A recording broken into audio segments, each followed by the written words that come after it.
ध्यानमूलं गुरुर्मूर्ति पूजामूलं गुरुपदम मंत्रमूलं गुरुवाक्यम मोक्षमूलं गुरुकृपा अखंड मंडलाकरं व्याप्तमेन चराचरं तत्पदं दर्शितं एवं तस्मै श्री गुरुवे नमः। गुरुर्ब्रह्मा गुरुर्विष्णु गुरुर्देवो महेश्वरः गुरु साक्षात् परब्रह्म तस्मै श्री गुरुवे नमः।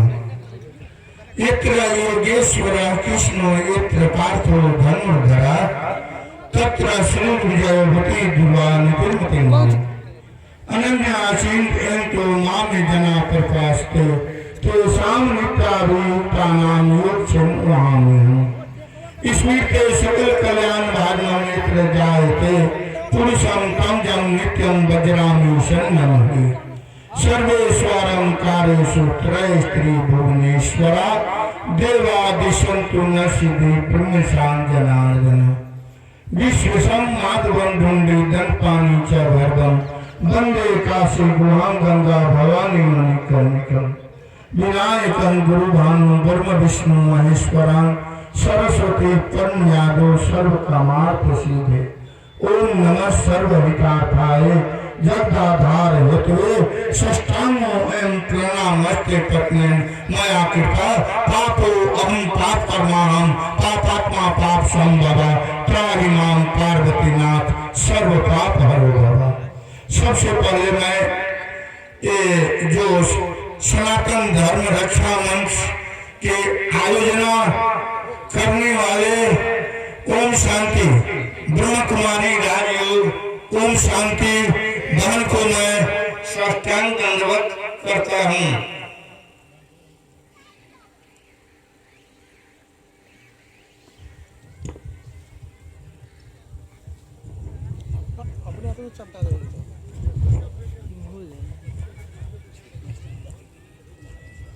हो जाइए उतने पर हाँ।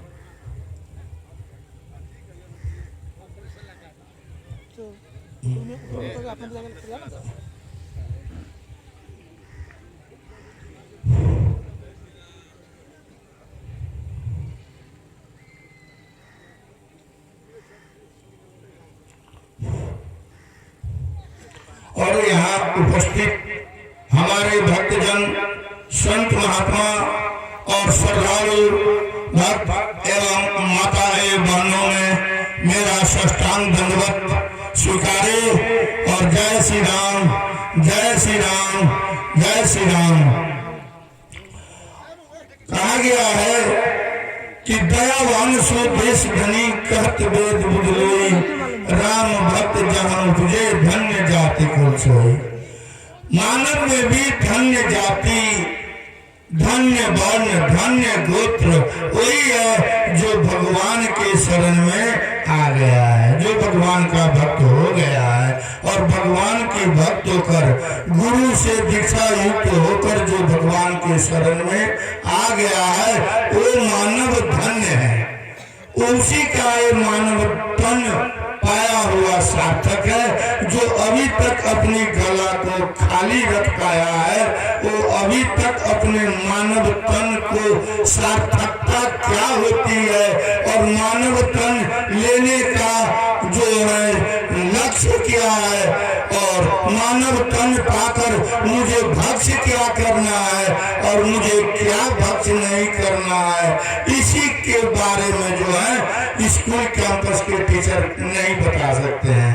ये तो गुरु के कृपा से ही गुरु के माध्यम से ही ये आप जान सकते हैं कि मुझे क्या करना है मुझे क्या नहीं करना है, मुझे किसके शरण में जाना है और मुझे किसके शरण में नहीं जाना है। इस सब के बारे में गुरु से ही वो सब प्राप्त होती है। अब मैं आप लोग के सामने एक प्रसंग सुनाने जा रहा हूँ, ध्यान देकर सुनेंगे। एक माधव दास जी भगवान के भक्त थे, माधव दास उनका नाम था और वो दोनों प्राणी भगवान की भक्त थे और गृहस्थ होकर भी उन्होंने अन्न उपजा लेते थे और उपजाया हुआ अन्न उन संत महात्मा को भोजन कराते थे और सत्संग सुनते थे। हर समय संत की समाज उनके यहाँ पहुँचते थे और माधव दास जी ने वो संत सेवा करते थे, संत की भोजन कराते थे और संत से सत्संग श्रवण करते थे। एक समय की बात है, उनकी धर्म पत्नी का मृत्यु हो गया। माधव दास जी के धर्म पत्नी का मृत्यु हो गया तो माधव दास में एक वैराग्य उत्पन्न हो गया और वैराग्य उत्पन्न हो जाने के बाद उन्होंने जगन्नाथपुरी का रास्ता तय करने लगा कि मैं अब जगन्नाथपुरी में ही जाकर मैं भगवान का भक्ति करके मैं अपने इस तन के साथ भगवान का यहाँ मैं स्वर्ग को सिधारूंगा। ये सोचकर माधव दास जी जगन्नाथपुरी का रास्ता पकड़े और जगन्नाथपुरी में जाकर समुद्र के किनारे एक कुटी बनाकर भगवान का भक्ति करने लगा माधव दास जी। और भगवान के भक्ति करते करते उन्होंने भगवान में ध्यान मग्न हो गए। भगवान में ध्यान मग्न हो गए तो उनकी खाने की जो है सो शुद्धि नहीं रही।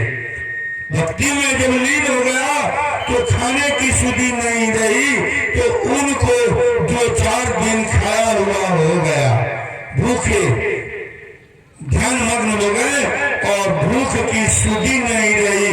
तो भगवान जगन्नाथ ने अपने लक्ष्मी को कहती है कि हे लक्ष्मी, यहाँ समुद्र के किनारे एक मेरा भक्त आया है, उनका नाम माधव दास है। हे लक्ष्मी, तू स्वर्ण के थाल में भोग लगाकर और मेरे भक्त के कुटिया में जाकर पहुंचा दो। मेरे भक्त को शुद्धि का जो है पूरे भूल गया है, भोजन नहीं कर रहा है, 2-3 दिन हो गया और भोजन नहीं किया हुआ है। हे लक्ष्मी, तू थाल में भोजन भोग लगाकर मेरे माधव के पास पहुंचा दो। लक्ष्मी ने जगन्नाथ भगवान का आदेश को स्वीकार कर एक सोना के थाली में भोग लगाया हुआ थाल जो है समुद्र के किनारे ले जाकर माधव दास जी के कुटिया में जाकर रख दिए।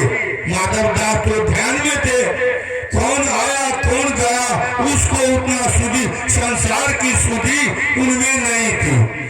और लक्ष्मी जी गई और स्वर्ण के थाल में भोग लगाया हुआ माधव दास के कुटिया में रख दी और लक्ष्मी वापस आ गई।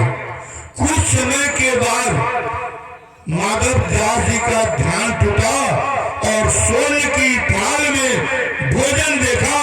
उन्होंने भगवान की कृपा समझकर, माधव दास जी ने भगवान की कृपा समझकर उस स्वर्ण के थाल में जो भोजन था उस भोजन को उन्होंने पमत कर लिया, खा लिया और थाल को एक तरफ रख दिया। भोजन खा लिया और खा लेने के बाद थाल को एक साइड में रख दिया और उन्होंने फिर भगवान के भक्ति में ध्यान मग्न हो गए। माधव दास जी फिर भक्ति करने लगे, ध्यान मग्न हो गए। जब सवेरा होता है, जब जगन्नाथ मंदिर का पुजारी लोग जब मंदिर खोलता है तो मंदिर में एक सोना की थाल नहीं देखा। जब पंडा लोग मंदिर खोला तो उसमें एक सोना का थाल नहीं पाया तो पूरे जगन्नाथपुरी में सोना की थाल की तलाशी होने लगा। पंडा लोग सोने की थाल का तलाशी करने लगा और तलाश करते करते समुद्र के किनारे गया और माधव दास जी के कुटिया में जाकर वो थाल पाया जो लक्ष्मी जी ने रख दिया था।